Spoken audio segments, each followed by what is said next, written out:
"Are you going to the doctor again?" I asked. "Yes. This is the third time this summer that I have had an infection, and I want to get rid of it." I could tell from her voice that this was important to her. This was important for me too. Every time she got an infection down there, our sex life would stop until she recovered. This was already the fifth infection in a year. I hugged her, and she got into the car and drove away. I watched as she drove down the street and turned onto the freeway on ramp. While she was gone, I fixed the lawn mower and the lock on the back gate. She still wasn't there, so I went to play on the computer. I Googled genital tract infections and read 6 different sites. I drank some iced tea and went back to the computer. I visited a few more sites and found something interesting. A woman becomes more susceptible to infections if she has multiple partners. Studies have shown that a woman's body gets used to one sexual partner and a new partner causes confusion in the system, which promotes the growth of bacteria. I heard her car in the driveway and closed my research. She stopped on her way home and bought dinner. She told me about her visit to the doctor and the new treatment she was prescribed. He gave her a packet of test strips so she could monitor her pH levels. If the itching was caused by a pH problem, the strips will show this. According to her, the doctor said that if pH gets lower, it could be a problem. My research has shown that pH must rise to cause bacterial growth. She showed me the strips and a small book where we would record the results. I suggested doing the test immediately. She said the doctor had already tested her and the result was 5.3. I said that if I took the test and got the same result, then I would know that I was doing everything right. We went into our bedroom, and while she was undressing, I read the instructions that came with the test strips. All the lights came on, and Lynn said she wanted me to hurry up because she was embarrassed. Of course, I smiled. We were married for 9 years, and she never laid out in front of me with the lights on. 20 seconds passed. I kept the strip next to the packaging under our bedside lamp. After comparing, I saw that the result was 5.3, just like in the doctor's office. I wrote down the time, date, and 5.3 on the first page of the small book. "Did the doctor tell you how often to test?" "Twice a day, and he wants me back in a week." "What about the itching?" "I have pills and cream to apply after the tests." "Fine.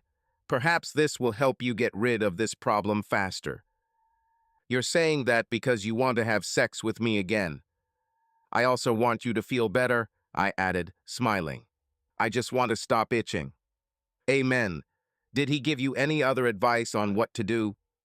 "Yes, but I'm not sure I can do it all." "What exactly?" "When I'm at home, he recommends not wearing panties. Recommends not to wear pants either at home or outside the home. He said the air would help you recover faster." "Why can't you do it?" "If I walk around here without panties, you'll be chasing me all day." "No, I will want to, but I promise I will leave you alone until you get better. It's going to be weird walking around like that." "Weirder than itching." "You are right.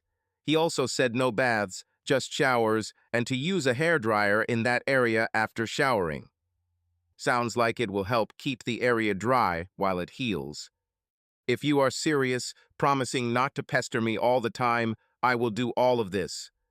She was ready to try the doctor's theory. We had dinner, watched TV until late in the evening, and went to bed. I've been sleeping naked since I was 11. Lynn usually wears panties and an oversized t-shirt. As she started to pull up her panties, I asked why. She looked at the panties on her knees, lowered them to the floor, and stepped out of them. "You are right. I'm better off without them." We tested her twice a day for a week, and she walked around naked the entire time she was home. She wore white cotton panties to work because they breathe better, and skirts. By the end of the week, her pH had stabilized at 4.3, and the redness and itching had disappeared. Her visit to the doctor was more joyful. He liked the table and recommended continuing to monitor pH, maybe not as often. He also allowed her to resume sexual relations. I wasn't there, but I want to believe he said she could resume sexual relations with me. That evening, we had sex for the first time in 23 days. I was an attentive husband. I took her out to dinner, gave her a shower and massage, and gave her attention for over an hour. An hour after we did that, I said I was curious and tested her pH again. It showed 5.6 and she panicked. We talked, looked up some stuff on the internet, and an hour later, we took the test again. The bar showed 4.7. We concluded that her body quickly restores acidity after me. We went to bed, and the next morning, she asked me to test again. The bar showed 4.3. We happily got dressed for work, and everything returned to our normal state. In the first month, I noticed that she bought several new skirts. All her silk, nylon, and other panties were gone, and were replaced with white cotton ones or no panties. When we were driving somewhere in the car, she would open the vents and direct the airflow under the skirt. I watched and didn't complain. Sometimes she caught me doing this, smiled, and called me dirty and old. I only smiled more. She stopped wearing long pants, and the shorts she wore were wide-legged. Lots of airflow. 3 months passed without new infections. I noticed that her scent had changed. It was the scent I loved when she was feeling good. I noticed that when itching and discomfort were a problem, my first indicator was a change in her smell and taste. It had been months since her scent had been fishy. One Friday night, after she got home from work, we went to a party at our neighbors Frank and Francine's, who were celebrating their 15th wedding anniversary. We danced, ate barbecue chicken and ribs, and of course, there was a lot of beer and drinks. Their house had 2 bathrooms, and after a couple of hours of eating and drinking, they were in constant use. Lynn has a small bladder and left the party several times to use the bathroom. It was about 1 in the morning when we returned home and went straight to bed.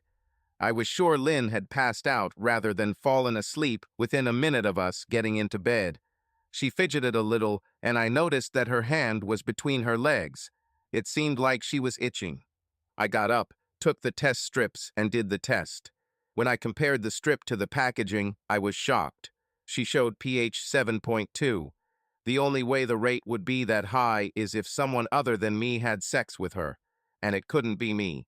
I raised her pH to 5.6 after we had sex, but someone raised it to 7. My mind started going crazy. I tried to rationalize. She was drunk and didn't know what she was doing. Then another part of my mind kicked in. She had no problem walking home or talking to me on the way. Naturally, I didn't sleep well that night. When Lynn woke up in the morning, I caught her itching again. "I think we need to do a test," I said. "No, it's nothing," she said as she prepared breakfast, and we began our Saturday chores. She was in the laundry room, and I was working in the yard. An hour later, I went inside to get a cold drink and saw her itching again. "Honey, this is the second time I've seen you itch. I'll bring the test kit." I didn't wait, I just went for the set. When I returned, she said, "Forget it. I'm busy. We can do the test later." I stood my ground. "Nick," I said, "we'll do it later. They cost over $1 a test, so let's just get this over with. I don't want you to get another infection."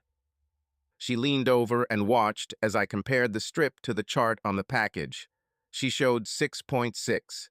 "Something's wrong," I said. "Call your doctor on Monday and ask what could have raised your levels so much, and ask how to lower it." "I know how to lower it. I still have the medicine he gave me last time. I'll start taking them right now."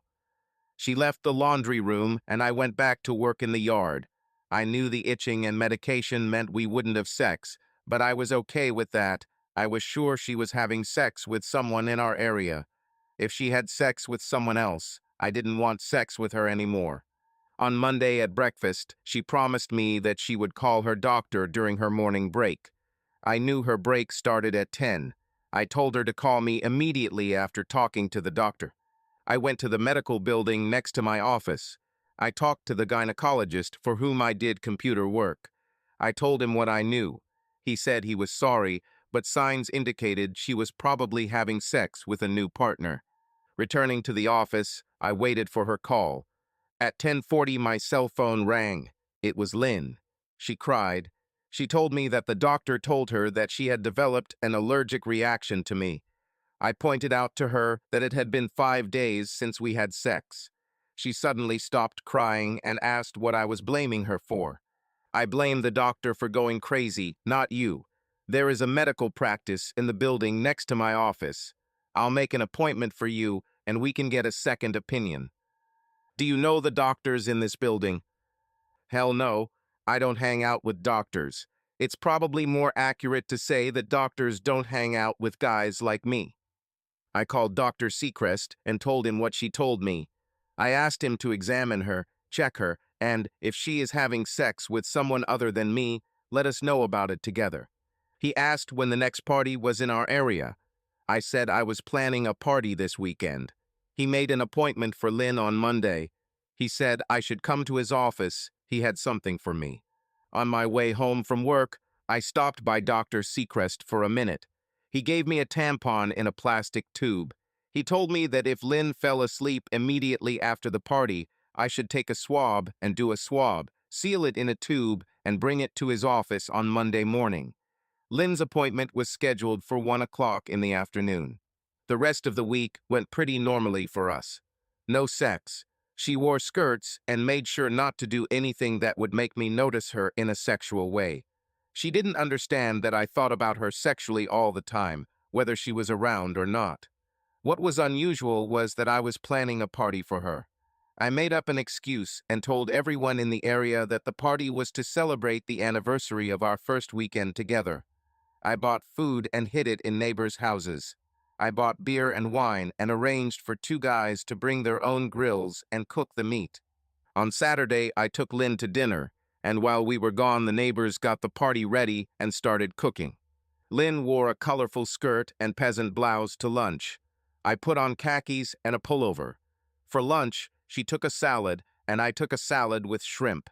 I told her how good she looked, and she thanked me, warning me that until we found out about the allergy, we wouldn't have sex. I laughed and said, "That's normal. Only 3 days left. I will survive." As we drove home, I wondered if there would only be 3 days left. Maybe it will be forever. She acted surprised and even kissed me when she saw all our neighbors and found out why we were having a party. She even teared up when her best friend Linda told her that the party was organized in honor of the anniversary of our first trip to the ocean. Someone turned on the music and the couples started dancing. She and I danced a fast and a slow dance. Holding my slender Lynn while we danced was always a pleasure for me. At the end of the slow dance, she said, "Better calm down before you dance with anyone else." Then she left my embrace and went outside. As the host, I made sure everyone had a good time. I helped clean up after the meal, threw the empty beer cans in the trash, and opened the windows for fresh air. Several times I restocked the toilet paper, soap, and tissues in the bathrooms. Around midnight, I danced with Lynn again. The old Barbra Streisand song, "All in Love is Fair," was playing. When she spoke, I smelled a strong odor of alcohol and noticed that her speech was slurred a little. When the song ended, she kissed me with her tongue and left. I went outside to help close the party. 2 minutes later, I looked out the back door window and saw Lynn dancing with Willie Jordan. She was pressed against him. I heard the music stop, but they didn't let go of each other. I went down the porch and took 2 bags of trash. I carried them to the curb and then walked back out onto our front porch. Willie looked at the back door and then kissed Lynn. The back door opened and Lynn pulled his hand away and broke their embrace. They looked around and saw another neighbor, after which they relaxed a little. I continued cleaning until all the guests had left and the house and yard were in order. When I got upstairs, Lynn was already asleep. I shook it and said, "Fire." She didn't move. I took a swab and did a smear. I put the tampon in the car and went to sleep on the couch, fully clothed. Around 10 in the morning, she woke me up. "Why didn't you come to bed?" She was already dressed and ready for the day, gray skirt and white blouse. "Good morning. I just sat down to get some rest and bam, it's morning. Go take a shower. I'll make you a good breakfast. After a party like this, you deserve it." "This is just my way of thanking you for making my life so good," I said as I walked up the stairs. I showered and put on my khakis and dark brown shirt again. When I came downstairs, she was talking on the phone and hung up as soon as she heard me. "So what's for breakfast?" I asked. "French toast, sausages, and coffee." She gestured towards the table, and I saw my plate filled and ready. I sat down as Lynn bustled around getting ready for her day. She told me she had lunch planned with 2 women from work, and then some shopping. I told her to enjoy shopping and not to spend too much. After breakfast, I cleaned up and went to check my email. I saw a letter from a neighbor and decided to wait until Lynn went shopping before opening it. Other letters were from work and distant friends. I answered them first. When Lynn came by to say goodbye, she saw that I was writing a reply to our friends in Orlando. "Don't forget to say hi to me. Maybe we should visit them in the spring." "Are you leaving?" "Yes, I'll be back before dinner. Do you want to go somewhere?" "Maybe. We'll talk about it when you get back." She kissed me on the cheek, put her hand on my shoulder, and left. I opened a letter from Alan White, our neighbor. We played on the same basketball team a couple of years ago and remained friends after a fun but not very successful season. "Nick, I may be completely wrong, but if the situation were reversed, I would definitely want you to say something. Yesterday at the party, I went upstairs to use your bathroom, and naturally it was busy. I went into the guest bedroom and sat on the bed to wait. I could see the bathroom door.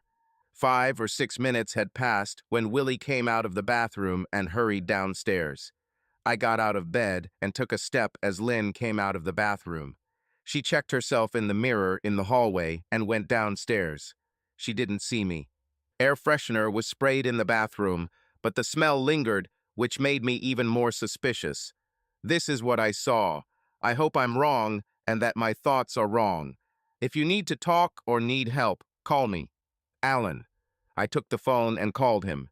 When he answered, I said, "I already suspected. I really need your help. Call Willie and ask if you can borrow something. Lynn went shopping, and I want to know where Willie is." "Understood. I'll call you back in a couple of minutes."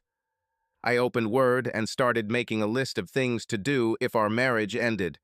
Thank God we didn't have any children who would be affected by this. I was at point 7 when the phone rang. "Nick." "Alan. He took Helen's car to service it. She's expecting him in a couple of hours." "She has a blue Toyota, doesn't she?" "Yes, RAV4. I want to go for a ride and drink beer. Would you like to join?" "Won't I be arrested?" "No. Think of it as fact-gathering." "Fine. I'll come to you and we'll go." "Does your wife know what you saw?" "No." "Then we just go have a beer. Maybe we'll watch basketball on a big screen somewhere." "Right." The phone went off and I prepared to leave. I took a new memory card for our digital camera, the camera itself, and my wallet. Alan was walking along my path when I left the house. We got into the car and headed off. We were silent for the first couple of minutes. I thought it was good that we didn't live near a big city where they could easily disappear. Finding them shouldn't be too difficult. Alan suggested driving past places where Willie could service Helen's car. Her car was on a lift at the third place we passed by. I usually don't pay attention to motels in town. I've never stayed in them. As we passed each one, we looked for Lynn's car. On impulse, I drove through the fifth motel and out into the back alley. Lynn's car was parked in the alley. I took 5 photos of her car. 2 showed how close she was parked to the motel. I then loosened the valve on the front left wheel, and within a minute the tire was flat. I parked my car out of sight and waited. An hour and a half passed, and Lynn went out to her car. As soon as she saw the flat tire, she returned to the room. Willie walked out, buttoning his shirt. Click. I took a photo of him leaving the room, buttoning his shirt, walking next to Lynn. They talked in the car. Click.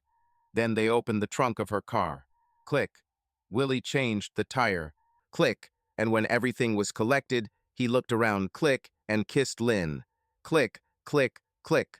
Lynn got into the car and drove away. Willie returned to the room. Click, and leave 5 minutes later. We followed him to the shop where Helen's car was being serviced. He paid the bill and left. We drove to a nearby shopping center and saw Lynn's car in the parking lot. I used my key and opened the trunk of her car. There were 3 packages, one from Macy's, one from J.C. Penney's, and one from Brookstone. I took photos of all 3 and their contents. Then I swapped the contents. Items from Macy's in the Brookstone bag, shirts from J.C. Penney's in the Macy's bag, and Brookstone items in the J.C. bag. Penney's. We locked the car and parked a considerable distance away. Alan, Lynn said she dates women from work. You can go to the mall and see if you see her. It would be nice if she didn't notice you, but if she does, it's okay. Just look who she's with. Let me take the camera. If she's with someone, I'll take a photo. I listened to the radio while Alan was inside. I watched the mall doors and Lynn came out first. She strolled to her car, holding only her purse. She sat down and left. Alan came out and waved to me. I drove up to him and he sat down. He showed me the photographs he took. She was sitting in the food court with a man I had seen earlier from her work. He was handsome, well-dressed, and it looked like his hand was on Lynn. She played with more than one person. We drove home, stopping for a beer along the way. While we were drinking beer, Alan asked what I was going to do. I told him I was torn between simply getting a divorce and causing real harm to everyone involved. He recommended caution. He was right, of course. At home, Alan went to his place, and I went into my house. 3 bags were on the kitchen table. I called Lynn, and she came out of the bathroom. I was surprised when you weren't home when I returned. I didn't know you were going anywhere. She looked worried. Alan and I went to have a beer and watch some basketball. It's not basketball season, is it? The sports bar plays tapes of old games, and if there's nothing live, they show recorded games. Men, you probably already knew who would win. If it was all about winning, no one would watch anything except the final minutes. We're just enjoying the game. How was your shopping? I bought something for you. She opened the Brookstone bag and pulled out 2 blouses. She looked shocked and I said, I hope it's not for me. I think they're too small. She found an egg-shaped clock in a Macy's bag. She handed them to me and said she hoped I liked them. I liked it. Her expression remained puzzled. How did things end up in the wrong bags? The egg clock was blue. Lynn, can I have the check? I think I would like a different color watch if they come in different colors. She rummaged through the bag and handed me the check. I looked at him and said, Lynn, can I see the receipts for the rest of the things? For what? Is there something wrong? While she was talking, I took the receipts out of the bags. They showed that the purchases had been made 2 days earlier during business hours. Sit down, Lynn. This is serious. The expression on her face was close to panic. She sat down. I sat down opposite her. You know that I am a stickler for truth and trust. I want you to tell me when you bought the things that are lying here on the table. I went shopping today. I didn't say a word. I was waiting. She didn't say anything else either. Lynn, where were you today? I went to the mall to do some shopping. Where else did you go? Only to the shopping center. You told me that you would meet your friends from work and go shopping. Call one of these friends. I need to talk to your friend. I won't. She'll think you don't trust me, and then you don't know her. What's the big deal? It's a matter of trust. So you don't want to help me by confirming who you were with and where you were. You show me a receipt for a watch you bought 2 days ago and tell me you bought it today, and yet you expect me to trust you. Are you saying I lied to you? She stood up and almost screamed at me. I stayed where I was and spoke in a calm voice. I know you lied to me. I know you've been lying to me for months. I know where you were today and with whom. I have pictures of you with these people, and they are not women from your work. Photos? What? Photos of you leaving the motel room with Willie. She fell into a chair and burst into tears. It's not what you think. I can explain. You can? It will be a classic. Can you explain why you were in the motel room with Willie and lied to me about it? I didn't lie to you about that. I asked where you were. You said you stayed at a motel with Willie? No, so you lied. But nothing happened. We were just talking. He's having problems in his marriage. Do you honestly think I'm that stupid? If nothing happened, why meet in a motel room? Why not tell me the truth? Lying makes you guilty. I have never had sex with anyone other than you since we got engaged. I love you. Fine. I want to talk to Willie on Tuesday night when I get home from work. I want him to tell me about your meeting at the motel. Can you arrange this? On Tuesday evening, here? Yes, I can arrange it. She began to relax. I took the egg-shaped watch and the receipt to return it. When I returned, Lynn hung up. Willie is coming Tuesday night, she said. Great. I went into the living room and turned on the TV. I watched men's movies until almost 10, then went to bed. Lynn was in bed, wearing her standard t-shirt. When I lay down, she kissed me. She didn't kiss me when she had the infection. She said it made her want sex, and with the itching, she didn't want sex. I said, with my pH so high, I don't want to have sex today. I took the tampon to Dr. Seacrest at 8:30. Lynn arrived at noon, and we had lunch at a diner down the street from my office. Lynn said she wasn't feeling well, and maybe we should cancel the appointment until she felt better.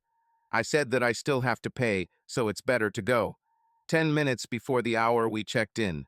The nurse gave Lynn a form to fill out, and as soon as she finished, we were called. The doctor took Lynn to the examination room and me to his office. 20 minutes later, they both entered the office, and he sat down at his desk. He looked at the form, then said, I have good news and bad news. Which ones do you want to hear first? I said, bad news. Lynn said, good news. Great, said Dr. Seacrest, because good news for Mrs. Peterson is bad news for you, Mr. Peterson. The good news, Mrs. Peterson, is that we know what's causing your problem, and it's easy to treat. The bad news, Mr. Peterson, is that your wife has had multiple sexual partners, and they have caused an infection. This can't be, Lynn said. While you were in the exam room, a nurse took a sample from Mr. Peterson. We compared it to the sample I took from you, and they are not the same. Science doesn't lie. Someone other than Mr. Peterson has had sex with you for the last 3 days. Lynn started crying. She covered her face with her hands and sobbed. After a suitable pause, I asked, what is the treatment? Lynn's head jerked up, and she stopped crying. She looked at Dr. Seacrest, then at me. The doctor said, I can give her stronger suppositories, pills, and other things that her previous gynecologist suggested will also help. It would also help if all her partners used protection. There's no danger of her getting pregnant, as you already knew, but infections are a real problem. Can these prescriptions be obtained here in the building? I asked. Yes. I can send them directly to the pharmacy, and you can pick them up on the way. I would like to see you again in a week to assess the progress of your treatment. Please make an appointment at the exit. He opened the door for us, shook my hand, and pointed us to the front desk. I made an appointment for a follow-up appointment for the following Monday at 3 o'clock in the afternoon. I gently placed my hand on Lynn's back and led her to the car. She didn't say anything during the 2-minute walk. I opened the car door for her and asked, do you want to stay married to me? Yes. Oh, honey, I'm so. Shut up. You get in the car and drive home. When you get home, you undress, take a shower, and make lasagna for dinner with a green salad. You won't talk to me unless I ask a question. You will carry a towel with you all the time because you will only sit on a towel and not on our nice furniture. When I come home, you will still be naked. You understood? She nodded, tears running down her cheeks. I helped her into the car. He turned and went back inside to get her medications. Then I went back to work and started working on a new project, Lynn as a business. When I entered the house, I noticed that the kitchen looked very clean and I could smell the lasagna. There was a good bottle of wine, plates, and glasses on the table. Lynn walked into the kitchen wearing 3-inch heels and thigh-high stockings. In her right hand was a small towel. I am surprised. I expected nothing sexual. After all, you have an infection, and sex is impossible if you have an infection.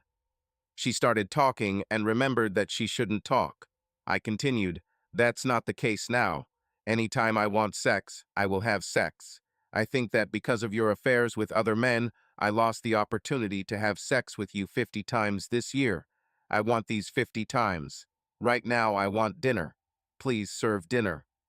Dinner was wonderful. She stopped on her way home from the doctor and bought fresh meat and cheese for the dish. She sat on a towel and ate dinner, naked except for stockings and heels. When I finished, I stood up and headed into the living room. She put everything away and followed me into the living room. I turned off the TV. "Lynn, I want you to call Willie and invite him here. I'm going for a walk for a couple of hours, and I don't want you to be here alone. You can sleep with him in the guest bedroom, but not in our bedroom. No, let me be clear. I want you to sleep with him in the guest room. There is protection in the nightstand. Make sure he uses it. You understood." Tears streamed down her cheeks as she nodded. I got up from the couch and headed to the back door. "Call him from the phone in our bedroom now." She walked up the stairs and I opened and closed the back door. I didn't leave. I took our digital camera and hid in the guest bedroom closet. 10 minutes passed and I heard a knock on the back door. I heard Willie exclaim when he saw Lynn, "God, you look amazing." A minute later, they were in the guest bedroom, and a minute later, I opened the closet door and started taking pictures. Willie was easily identified by the tattoo on his back and the long scar on his chest. Without letting him notice me, I took pictures. I hid the camera in the closet and went out, taking a place by the door. He headed to the bathroom. Then he saw me and froze. I said, "Lynn, come here. Sit here on the floor next to me." She didn't make eye contact with either of us and did as I asked. Willie looked around for his clothes. He didn't reach for it, but he looked. "I thought about knocking your teeth out before Oregon, but I'm sure you'll be pleased to know that I decided not to. In fact, you'll love the plan. I want you to sleep with Lynn once a week. For this, you will pay me $500 each time, and you will pay me $500 in cash for her club membership fee once a month. First missed payment, and the photos I have will be public. I will make sure that everyone understands that this is not Helen and that Lynn's face is not visible. The pictures of your face are pretty good. What do you say?" This is Chantage. His face was red and his posture was angry and hostile. He forgot that he was standing naked in my house. "This is purely business. You slept with her for months without caring about Helen or me. Now I'm offering you the opportunity to stop hiding, hoping I don't find out. I have a product and you can rent a product. Now you know the price. Since you've already been with her this week, I think it's only fair that we get her 500 and my 500 before Thursday. The money will need to be deposited into the bank account that I will give you." I gave the card, sealed in a plastic bag, to Lynn and told her to drop the card into Willie's hand. She made it. I told him which bank. I had a task for the next day, figure out what to do with the bank account. When I locked the door and went upstairs, Lynn was sitting on a towel at the end of the bed. "You can speak freely," I said. "Now I'm your woman of easy virtue, aren't I? Did you prefer it when I was your cuckold?" "I preferred it when you didn't know." "Why, now you can still have sex. The only real change is I get paid for it. There's something else, isn't there? Willie may need to go on a business trip. You can go with him. He pays your expenses and contributes $1,000 a day for the days you are absent." "Is it true?" Her face looked like she didn't believe I would let her go. "Is it true? Now go to bed and let's sleep." I lay down and so did she. I hugged her from behind and fell asleep. When I woke up, she was already dressed for work. My breakfast was on the table. She greeted me with a kiss and said that she had thought about all this and my way of solving the problem was better than it deserved. She thanked me, kissed me goodbye, and left for work. 5 minutes later, I left too. At 10, I called Lynn, and as soon as she answered, I said, "Remember the day you went shopping? You met a man and spent time with him in the food court. He works in the same company as you. He is married? Yes. He's one of your lovers, isn't he? Yes. Tell him I'm out of town and you want to invite him to dinner tonight. Early dinner, say between 4 and 6. If he asks what's for dinner, tell him it's you. Are you serious? Very. Be convincing. Don't let him try dinner. Call me on my cell phone when he tells me what time he will arrive. Then go home and change into the same clothes you did for Willie. Change the bed in the guest bedroom. Yes, sir. Well done. I hung up. I called a technician I knew and asked him to equip our house with audio and video recordings. I paid him well, and he did a great job. The cameras and microphones were well hidden, and the DVD recording equipment was in the attic. He called me at 3 o'clock and said he was done. He showed me how to activate the system, and we agreed to meet the next day to check if it was working properly. At 3:30, Lynn called and said she was heading home to cook dinner. Mr. Bauman will arrive at 5.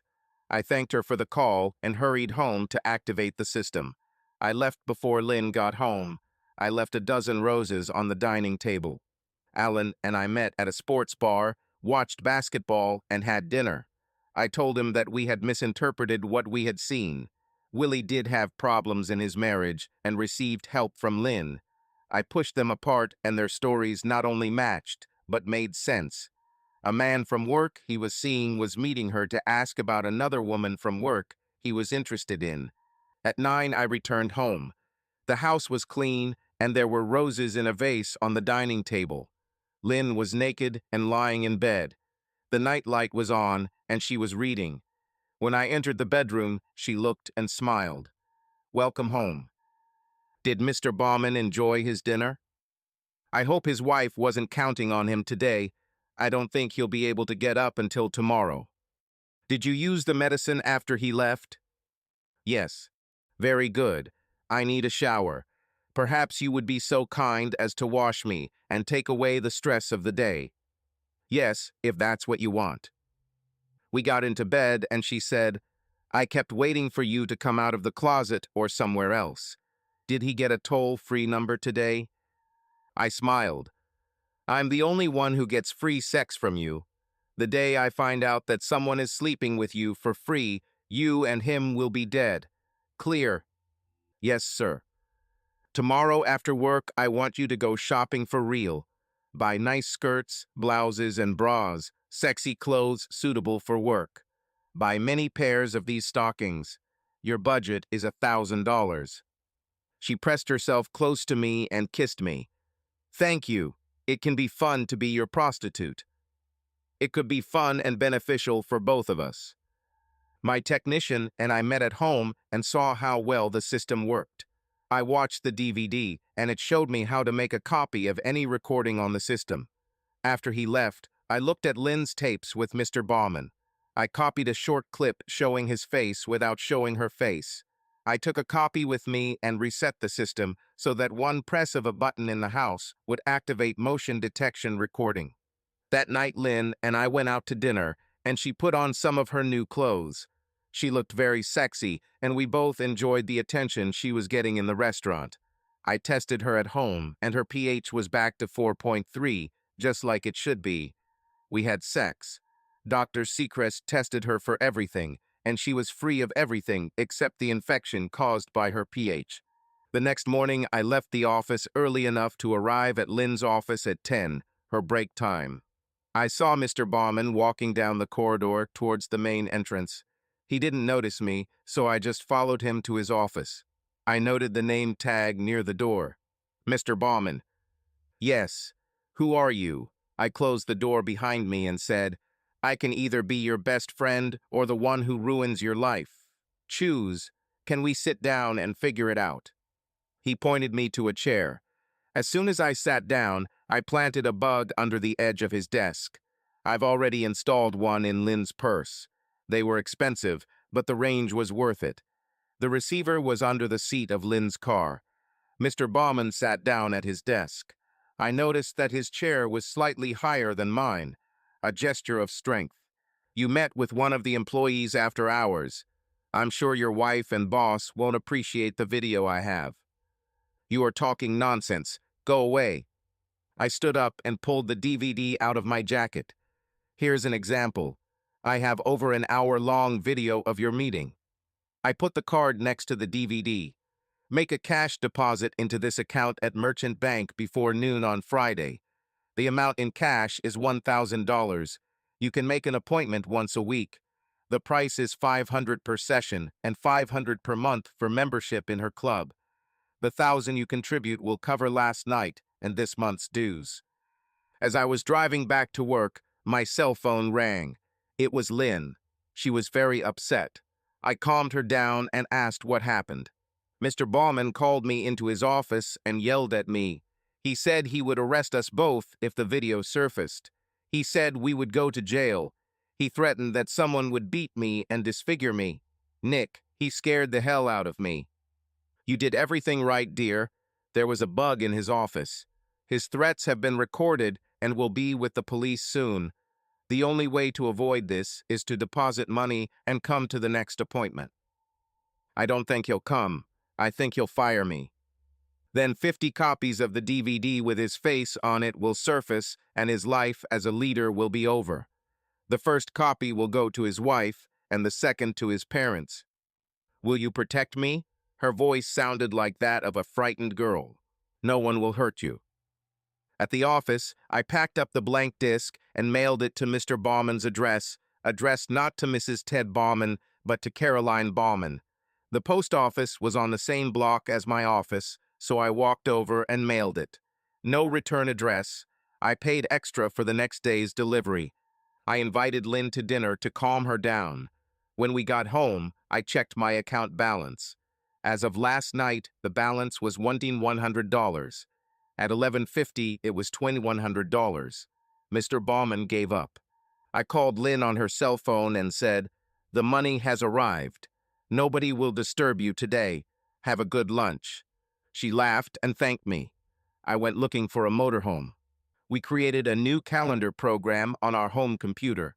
This was Lynn's schedule. The first entry was about her next date with Willie. He chose Thursday, late evening.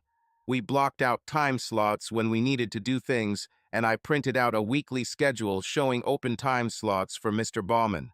I could have given him many options, but I decided that 6 free time slots a week would make it clear that he was not the only one renting my wife's body. I handed the printout to Lynn and said, "On Monday, show him the open time slots and let him choose. Let him know that the meeting will take place after the deposit, not before. Call me on my cell phone and let me know which one he chooses." "Wow, you're much better at business than I thought, and I already thought you were good." "Thank you." I told her my idea for a motorhome as her new office, and she approved of it. She asked if we could also use it for mini vacations, and I thought that was a good idea too. We spent Saturday checking out motorhomes throughout the region. We immediately brushed off the big buses. Lynn was afraid to drive them, let alone start and operate them.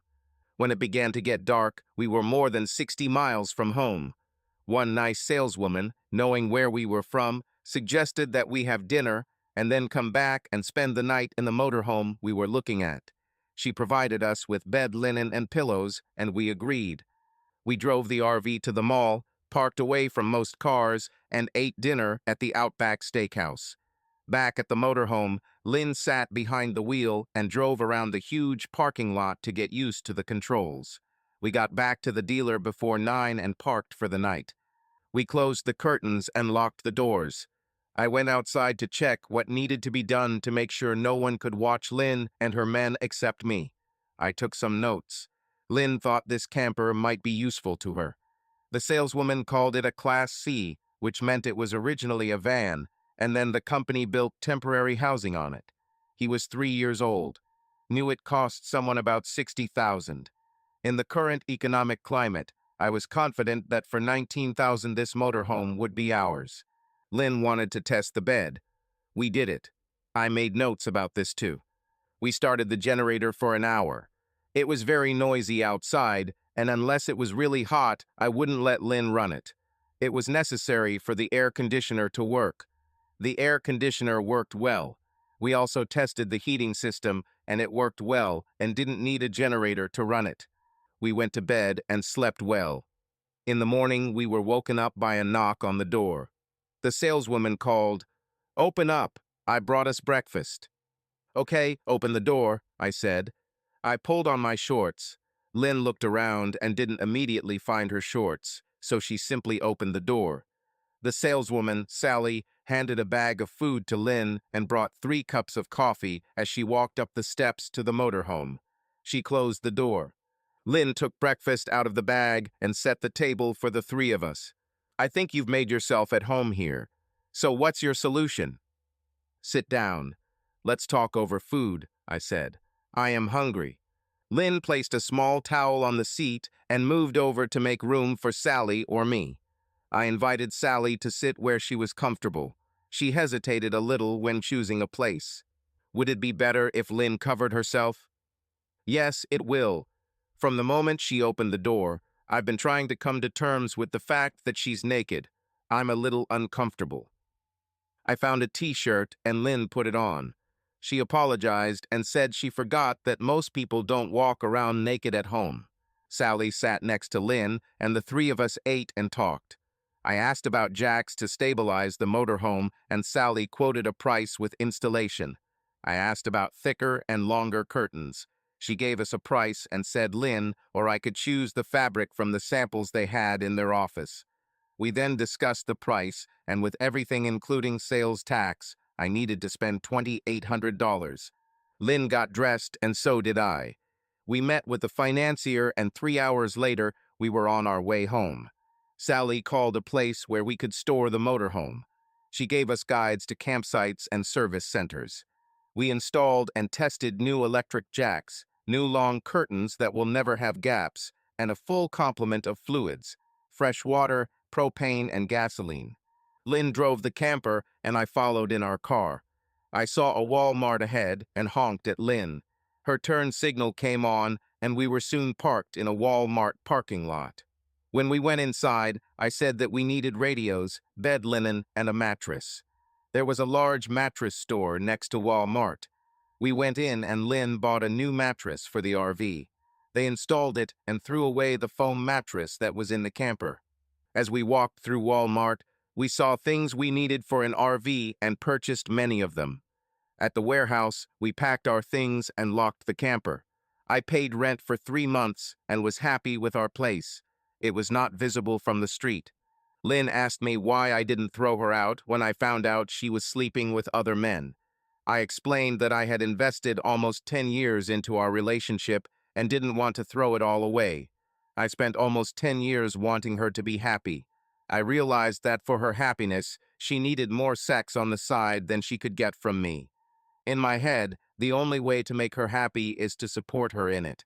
Most men would have kicked me out, and I would have been alone that night. I'm not most men. Are you the majority of women?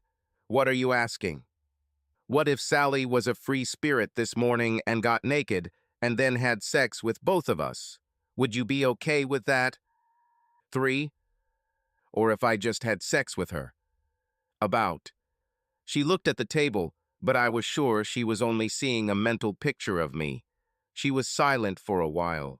My head went to the idea that if you have sex with her, it means you don't love me. It's good that my head didn't stay there. I thought so too. What does he have or do that I don't have or don't do for Lynn? Are you going to have sex with other women? Yes. She looked into my eyes and softly asked, "Are you there yet?" No, but if Sally had taken off her clothes, I would have tried. She was, and still is damn attractive. It's my fault, right? I don't care. Guilt. The point is that you sleep with other men. What keeps us together is not sex. What keeps us together is that we both want what makes us happy. So I can sleep with whoever I want and still have what I have with you, as long as you're as okay with it as I am with Willie and the others having sex with you. Will you make money by having sex for us? I thought about it. With your help, I think we can make a lot of money from this. So to answer your question, yes, I plan to make money from sex. I haven't fully thought it through yet, but I'm working on it. We left one radio in the camper and put the other in my car. At home, we completed all our weekend responsibilities, and by 10, we were in the shower getting ready for bed. As we got into bed, Lynn asked me a good question. Okay, we have a motorhome. Where can I take him on Thursday to meet Willie? We need a large parking lot, but not too busy. Do you know the area near the Wonder Bread factory? Where are all the warehouses? Yes, trucks come and go often, but not many shoppers or mothers with children going to school. You can park in one of their lots, then call Willie and tell him the address. And next week, we will meet in another place. And another day. We need to change the schedule every week. I don't want the schedule to be too easy to follow. I will need to drive around the city after work and look for suitable parking. I can make a map and tell you where I will be for each meeting. The radios will allow me to keep an eye on you and make sure you are safe. We kissed and went to bed. This morning, I contacted a tech friend from my office and hired him to install cameras in the RV. 3 cameras were enough to completely cover the interior. By the end of the day, he had installed the system and we tested it. I left it in the parking lot to work, and when I returned, it took 10 minutes to find one of the cameras. I found the other 2 only when he showed where they were. I was a little worried that I had invested almost $25,000 and only got $2,000 back. But then I remembered how it was several months after starting my business before I saw the first money. Lynn called me and told me the time Mr. Bauman had chosen. Wednesday at 1 p.m., he booked a hotel room half an hour away from their work. I asked Lynn to remind him that the deposit was due by noon the day before any appointment. We visited the motorhome in the evening and supplied sheets, soap, and other supplies. Lynn didn't notice the camera. When we finished, I asked her to take off her clothes, and we had sex.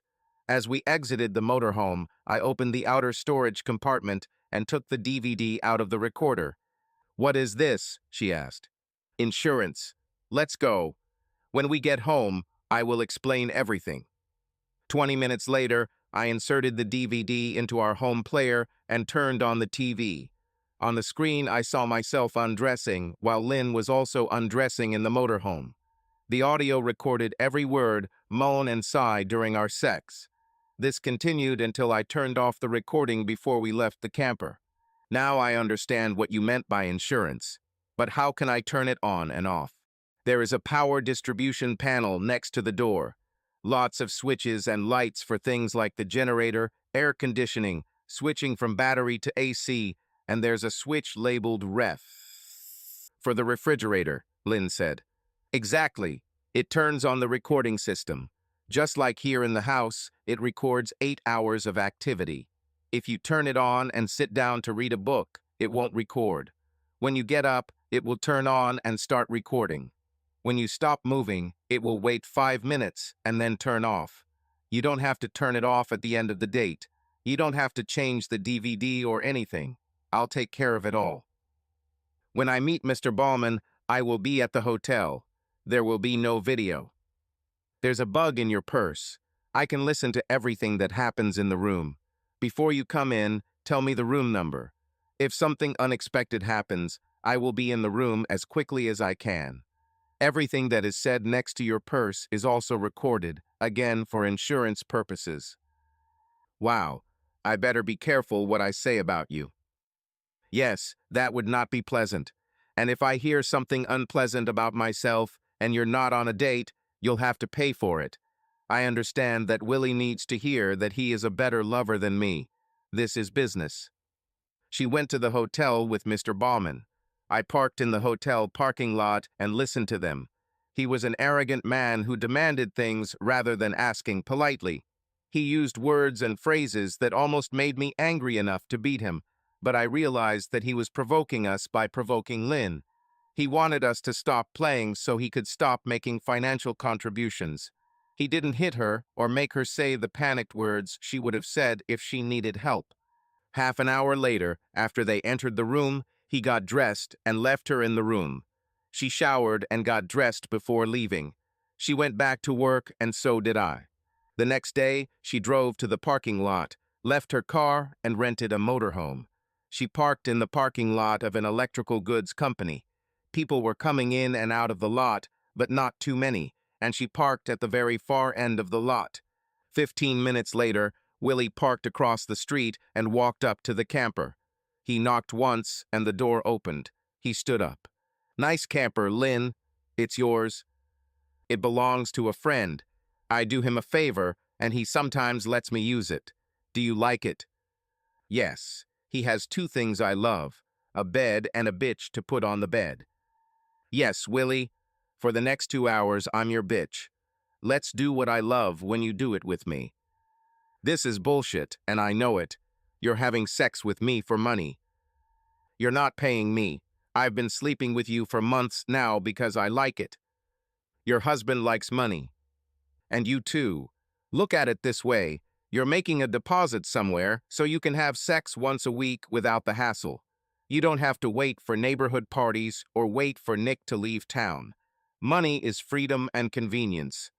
I hate paying for sex. You don't pay for sex. You pay for privacy, security, and peace of mind. I sleep with you for free because I love having sex with you. And now I have a new bed that we haven't used yet.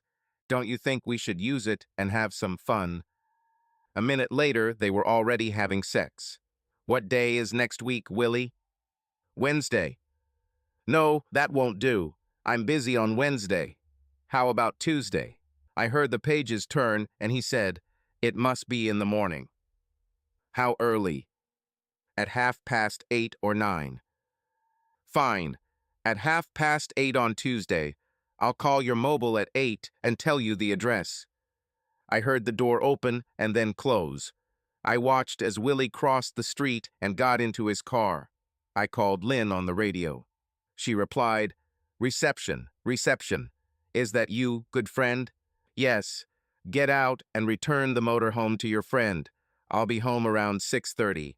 Oh, don't forget to take your meds, honey." "Thank you." I returned to the office and transferred the work I had done while sitting in the car onto the office computer. When Lynn got home, she washed the sheets from the camper and cooked dinner. She called me on my mobile and said that dinner would be on the table at 6:45. I made it home in time to wash up and sort out the mail. Over dinner, she told me that when she returned to work, Mr. Bauman gave her a note that said, "Tuesday from 2:30 to 4:30. After dinner, I drove to the parking lot and reset the recording system. I marked the DVD with the date and number 1. Willie was now a number. At home, I put the DVD in a drawer. I realized that I would have a large DVD collection and would need somewhere to store them. I emptied one drawer in my desk. I decided that when I had 10 DVDs, I would open a safe at the bank, and every time I had 10, I would move them there. Lynn was naked, sitting on the bed when I walked in. She raised her head and smiled. I love that smile, but I wonder why it's there. I used to worry all the time that you would find out that you were going to throw me out or beat me to a pulp. Now that worry is gone. I feel great. Tell me about some women you know, please. Looking for a cutie? Yes. She talked about the women she knew. Most of them were not opportunities. They never shared stories of their frustrations with Lynn. However, since she started her new job, she met one woman who was a real possibility. Mrs. Clark. She was the neglected wife of Mr. Clark, Mr. Bauman's boss.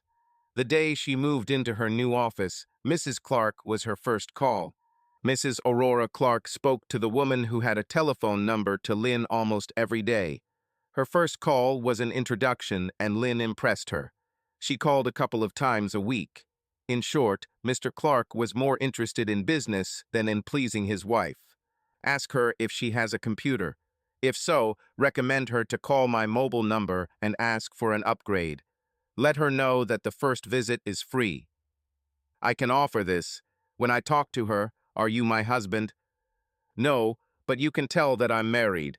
Married women would prefer to get involved with someone who is married, I think. He's less likely to want her to leave her husband. Fine. I'm expecting her call tomorrow. Maybe she'll call you tomorrow. Can you check Mr. Clark's schedule without drawing attention? Certainly. Do you want to know when he will be out of town? This will make things easier.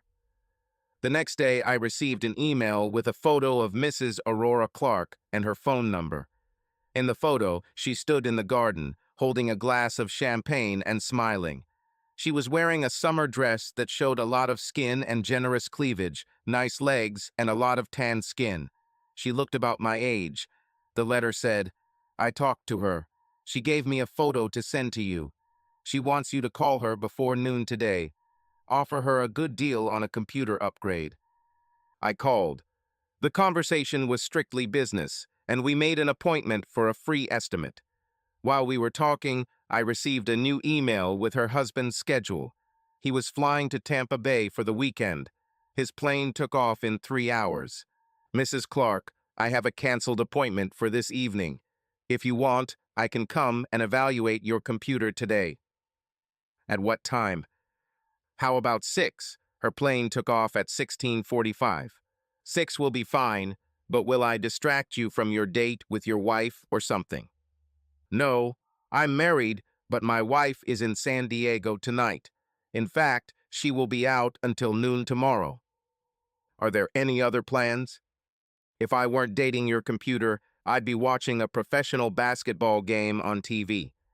Are you a fan?" "Only when I have nothing else to do." She gave me her address, and we ended the conversation. I called Lynn. "She invited me tonight. I won't be there when you get home from work." "Won't be there all night?" "If you're lucky. Do you know how much Mr. Clark is worth?" "He is the executive vice president of the company. Without any guesswork, I'd say he makes $500,000 a year." Pleasant. I found it on Google. After looking at 5 different sites, I got a pretty good picture. He was 50 years old, had worked for Buick for many years, and was now the executive vice president of one of the major parts companies for GM. He received his MBA from Yale. He married Aurora the same year he transferred from Buick. Her family was very rich. Old, tough New England money. I went home, showered, shaved, and put on fresh clothes. I parked a block away before 6. At 6, I pressed the button next to the gate. I heard her voice and said, "Hi, I'm here to evaluate the computer." She let me in. The gate opened and I drove up to the house. I parked on the side of the house, not in front like a guest. She opened the side door as I got out of the car. I smiled. She was wearing loose shorts and a busty top. She was barefoot. Her hair was still a little damp. We exchanged greetings, and she led me to her computer. We talked while I removed the casing from the tower and looked inside. Mr. Clark bought her a nice machine. I launched it, and after loading, I looked at what was inside.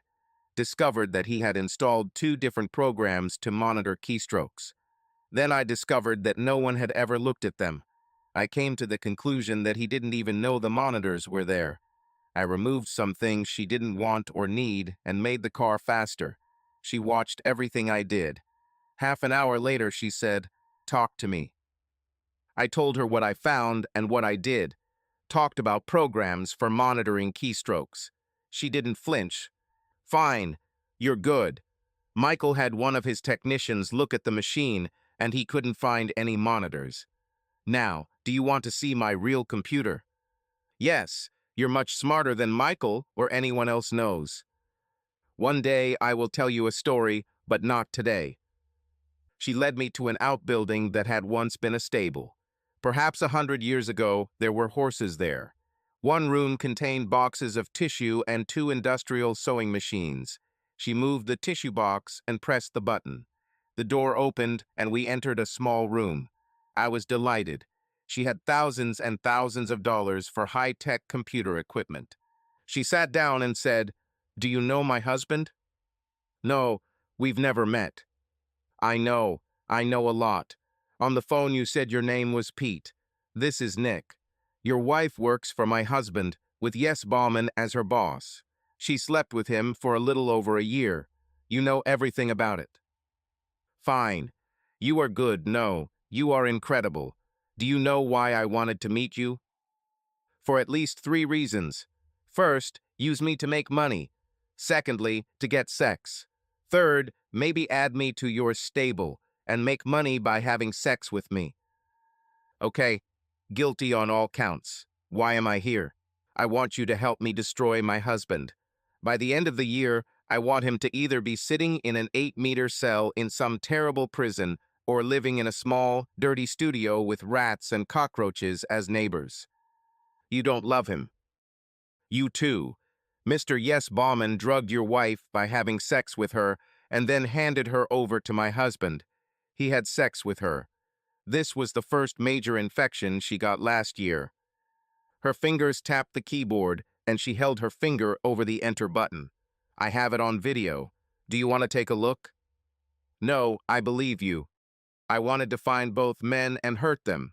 Having sex for pleasure and profit is one thing. Sex without consent and disregard for someone's health is completely different. Are you in?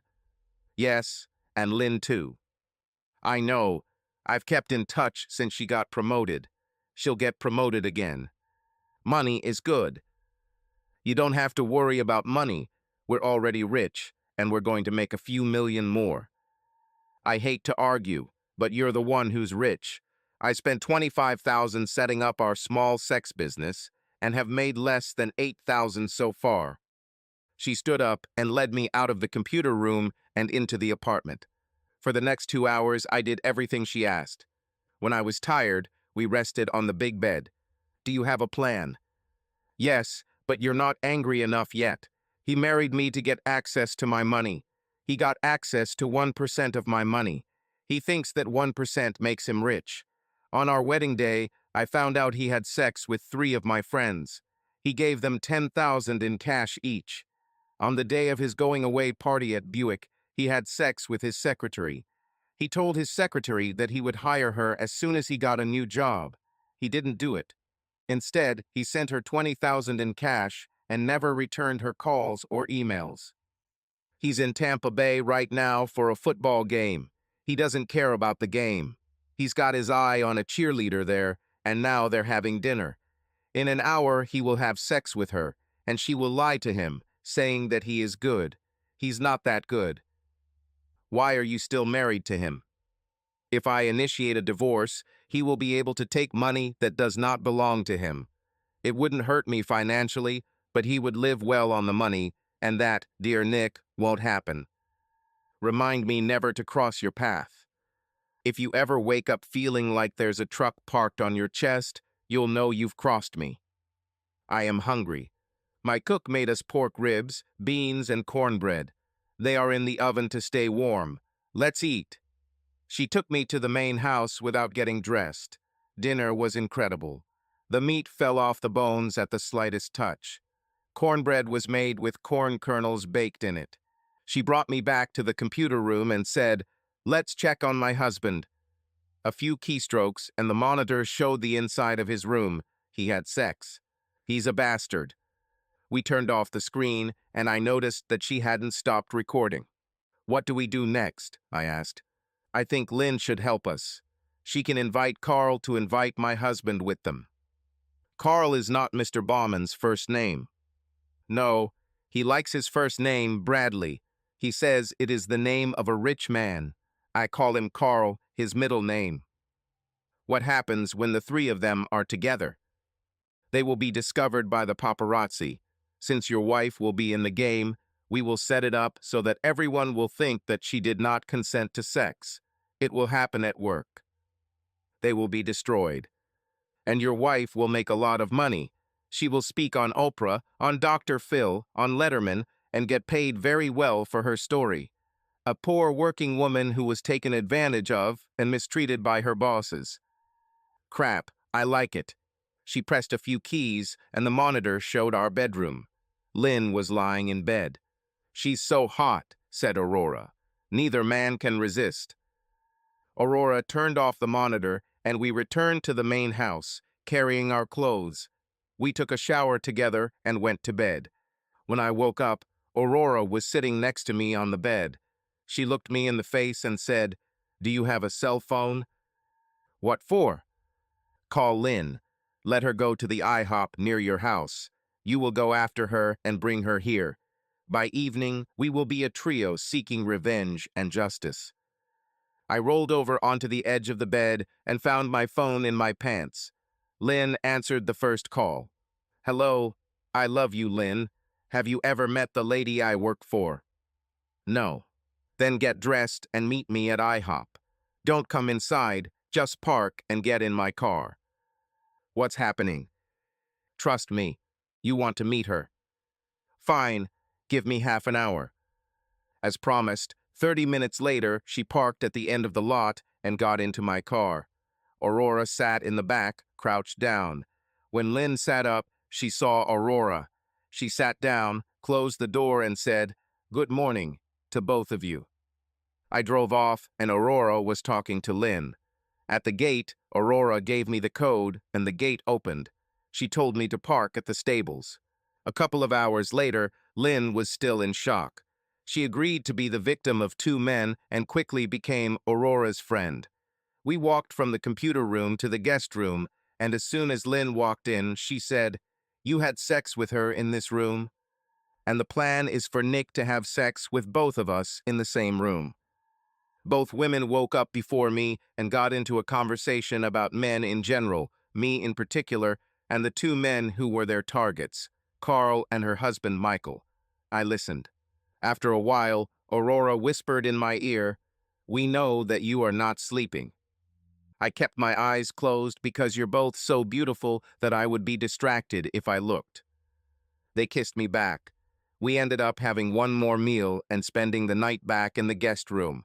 We decided to release Willie from financial obligations and ensure his silence by preserving the DVD. The money we get from Carl and Michael will make up for what we lose from Willie. Within a week, Michael returned from Tampa, and Aurora asked him to hire someone to manage the apartment building she had purchased. It was a small house, only 6 apartments, and she indicated how much money she wanted to receive from rent each month. He agreed to take care of it for her. She told me that she asked for too little. He could get all the money she wanted by renting 5 apartments and keeping one as a playroom for Carl and himself. As soon as he started renting out apartments, Aurora realized that he would only rent to single women and have sex with them. She hired her boys to pretend to be part of the painting crew and install video systems throughout the building. He kept apartment 6 for his own personal use.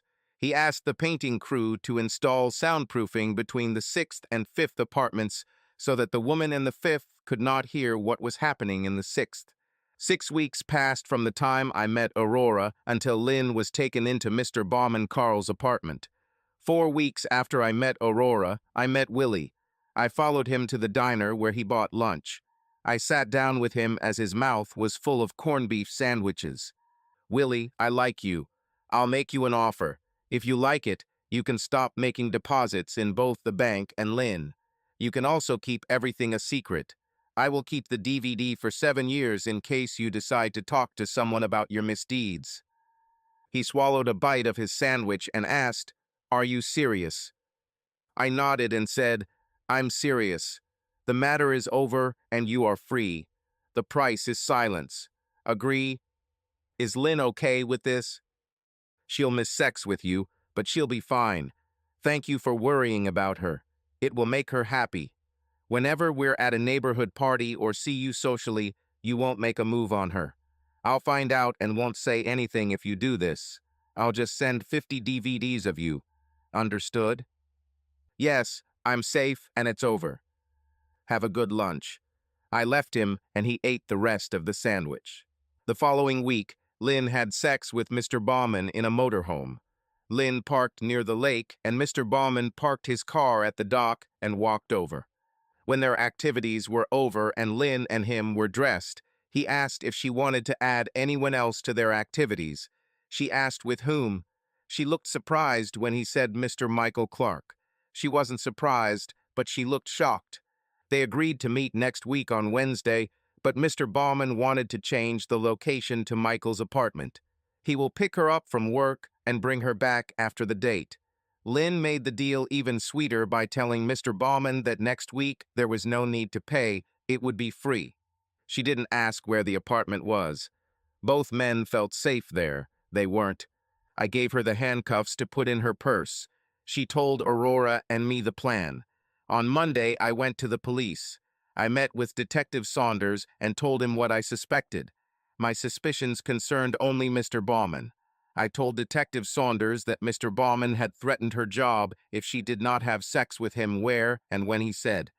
I gave him a branded brochure with his photo on it and gave him a photo of Lynn taken at a party in our area. He promised to keep an eye out and catch Mr. Bauman the next time Lynn was attacked. During work on Monday, Lynn asked Mr. Bauman if there was anything special Mr. Clark wanted her to wear on Tuesday. Bauman called Mr. Clark and asked, "Tell her to wear black lace lingerie, and a thong and a bra. Oh, and stockings, not pantyhose." Mr. Bauman called home and left a message for Lynn. "Your boyfriend wants you to wear a black lace thong, bra, and stockings. And me too." Lynn wore exactly what they asked. At the appointed moment, Lynn walked out the side door of the building with Mr. Bauman and got into his car. As they left the parking lot, they were followed by a gray Ford. After a mile, the pursuit gave way to a white van with a plumbing company logo on the side. Mr. Bauman parked directly in front of apartment number 6. He walked out and opened the door for Lynn, supporting her by the elbow. On one knock, the door opened and Mr. Clark let them in. I can tell you what happened next because Aurora and I watched in the video room in her stable. Mr. Clark kissed Lynn, and in the kiss, she dropped her purse. It opened and Mr. Bauman saw handcuffs. He took them out of her purse and showed them to Mr. Clark. "This could be fun, you agree, woman of easy virtue," said Mr. Clark. "It was a gift. I've never worn them." Lynn told the truth. It was a gift from Aurora Clark. Then everything went according to our plan. The door to apartment number 6 swung open. 3 uniformed police officers and 2 detectives quickly entered the room, and one of the officers began taking photographs. Both men were arrested. Lynn was released, examined by 2 paramedics, and taken to the nearest hospital. Aurora called her husband from prison. He told her how he had been framed and that he could defeat the false accusations if they went to trial. He asked her to come and bail him out. She said she was busy and couldn't come right now. Maybe he should call his lawyer. She had already called his lawyer and told him that from that day forward, she would no longer pay any of her husband's legal bills. When Michael called a lawyer, he was told that he had to hire a lawyer before he would represent him. Michael screamed and swore at the lawyer, and the lawyer hung up.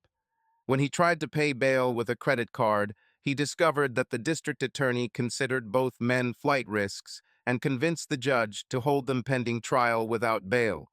If the lien had been allowed, he would have found his credit depleted, as well as the account balances he thought he had hidden from his wife. I checked our bank account and found that $100,000 had been deposited. I picked Lynn up from the hospital, and she cried all the way to the car. We drove to her work, and she drove home in her car. On our kitchen table were 2 tickets to Los Angeles. We packed our things for the week and headed to the airport. Our plane was met by a limousine in Los Angeles. The driver only knew where to take us, nothing else. It was a beach house in Malibu. He gave us the key and carried our suitcases to the door.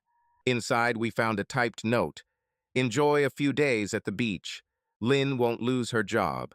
Your lawyer contacted the company, and they know where Carl and Michael spend the night. Fly back in 2 days. Your lawyer will meet the flight." We had a great time these past 2 days and nights. We returned by plane and were greeted by a limousine driver with a sign. Our names were on the sign. As soon as we approached and said that they were waiting for us, the photographer took 15 photographs of us.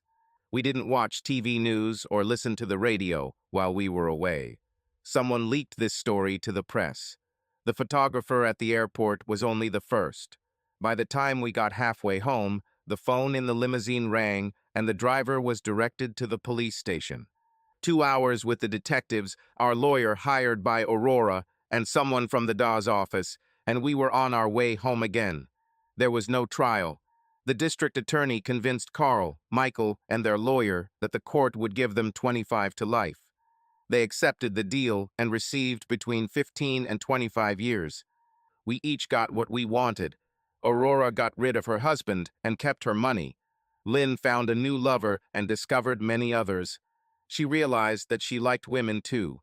I made a steady income working for Aurora, living with Aurora and Lynn, two more than willing lovers, and enjoying great vacations with both of them. Oh yes, Aurora gave me that apartment building. This opens up a new story. Was it revenge or justice for the boys? Some might say that I should have thrown Lynn out into the street and moved on. Looking at my life now, I would say that I was lucky to keep it. Subscribe to our channel so that your love doesn't cheat on you, and go ahead and listen to the next story, because this story is nothing compared to the next one. If you're under 18, don't even think click to the next one.